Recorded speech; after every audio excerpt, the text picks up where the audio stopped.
everybody. Welcome to Lunenburg Public Library's PJ Chapter Book Time. We've been enjoying this great book by Thomas Rockwell called How to Eat Fried Worms. And while I thought initially that this might be kind of a yucky story, and it has its yucky elements, I really am enjoying the story. When we left the boys yesterday, we discovered that Alan was getting a little bit nervous. He's the one that bet Billy that he couldn't eat 50 worms. And if he did, he would give him $50 because he thought he certainly wouldn't be able to do it. Well, it looks like Billy is rising to the challenge, and I think so far is down 4 worms. So Alan's getting a little bit nervous, thinking, yikes, I may have to give this guy $50. So he's trying to figure out some way to get him to break the bet. So yet last night in our reading, we discovered that Alan and Joe came up with this plan to convince Billy that eating fried worms could potentially be very dangerous for him in a poisonous sort of way. All right, let's see what's going to happen tonight. Chapter 9, Tom. Billy pushed the frying pan toward Tom. Okay, Fink, if it's not supposed to hurt you, you eat a piece. Oh, no, said Alan. He and Joe were lying on their stomachs in the hayloft watching.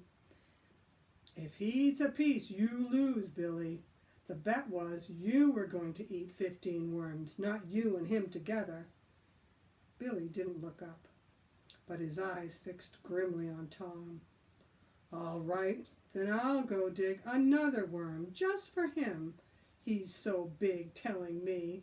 Hurry up, I can't wait around all day, don't be a sissy. All right, now. I didn't say sissy, said Tom uncomfortably. I just said that if the first 4 worms didn't kill you, this one wouldn't either. I can't help it if my mother told me to be home by 2 today. She's going shopping, so I have to mind my brother. Excuse me. Yeah, said Billy. Okay, so we'll just have time for you to eat a worm before you go. Come on, where's the shovel? Here, said Alan from the loft. We brung an extra today. A worm dangled, squirming from his fingers. He dropped it to Billy. Oh, it's not cooked, said Tom. I'll do it, said Joe, scrambling down the ladder. He took the worm from Billy and ran out, then ran back and grabbed the frying pan. Do you remember last time that they dipped the worm in cornmeal and fried it like a trout? Tom sat down on an overturned pail to wait. He didn't want to eat any worm. It wasn't his bet. He glanced at the door, creaking in the wind. Maybe he should make a break for it.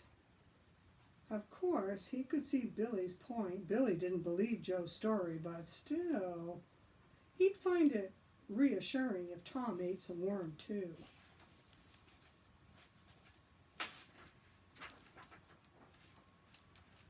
He'll eat it, Billy was saying to Alan. If he doesn't, he's chicken, said Alan. After all his talk.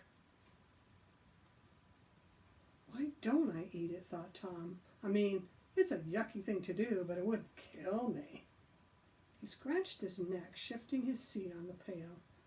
I don't know, thought Tom. I just won't, I guess. He gagged, imagining what it would be like to bite down on a soft, fat, boiled worm. Oh, he glanced at the door again.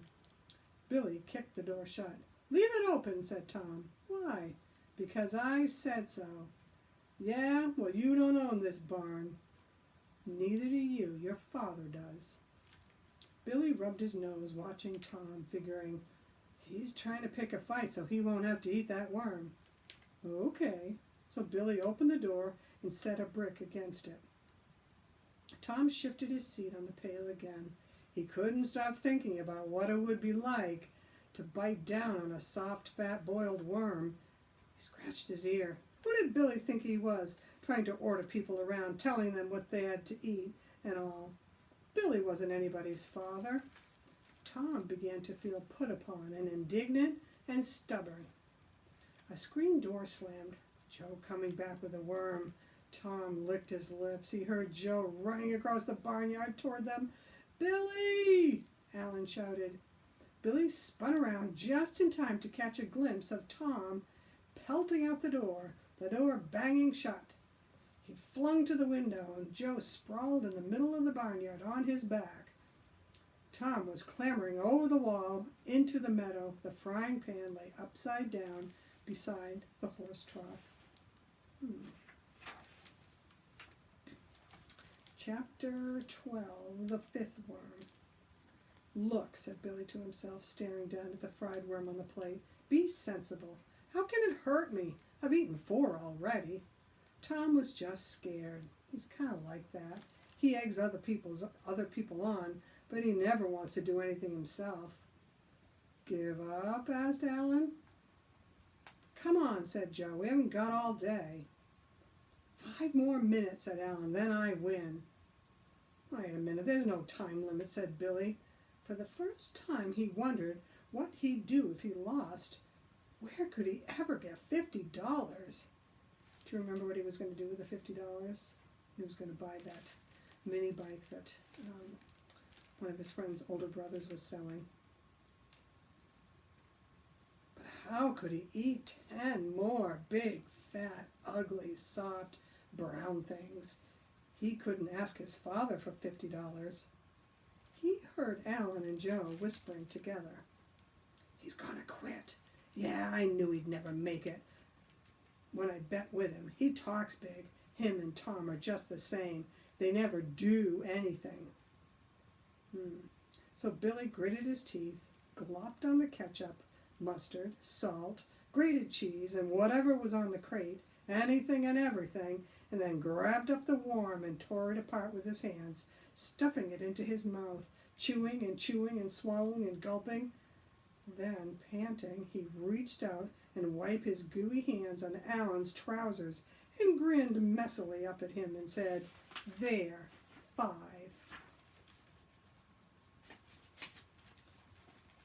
Chapter 13, Nothing to Worry About.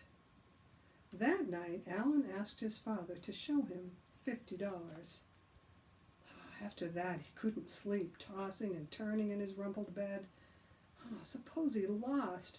He could just see himself asking his father for $50, begging him for it, on his knees, tears streaming down his cheeks. And then, at Thanksgiving dinner, cringing while all his aunts and uncles and cousins roared over his father's story of Alan's bet. He slid out of bed and snuck down the carpeted hall to his parents' room. You gotta wake him, Mrs. O'Hara. You got to, he whispered into the phone. It's an emergency. I got to speak to him. I got a hoarse throat, Mrs. O'Hara. That's why I'm whispering. Please? Oh, gee, thanks, Mrs. O'Hara. No, I won't ever call this late again. It's just a... He waited, gnawing on his thumbnail. A board creaked on the stairs. He stiffened. Silence. What do you want? Said Joe suddenly over the phone. Geez, I was sleeping. You woke me up. Joe, suppose I lose. My father will never let me take the money out of my savings account. I know he won't. You think I'll lose, Joe? Huh? Joe, tell me. Give it to me straight. Joe, I gotta know. I can't sleep. Joe sighed. Look, I told you this afternoon. You got nothing to worry about. He's cracking. Sure, he ate that one today. Sure, he might. 4 blocks away, Billy suddenly found himself in a brightly lit butcher shop, jostled by a crowd of enormous, pigeon-breasted, middle-aged women shouting to make himself heard over the din of their chatter and the roars of butchers ordering about the weasel-faced boys who were lugging haunches and tubs of meat in and out of the refrigerator room in the rear.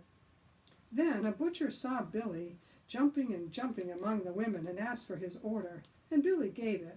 And suddenly he was shoved up close to the chopping block, and the butcher slapped down 10 black worms as big as snakes, and Billy tried to say they were too big, he'd choke on them.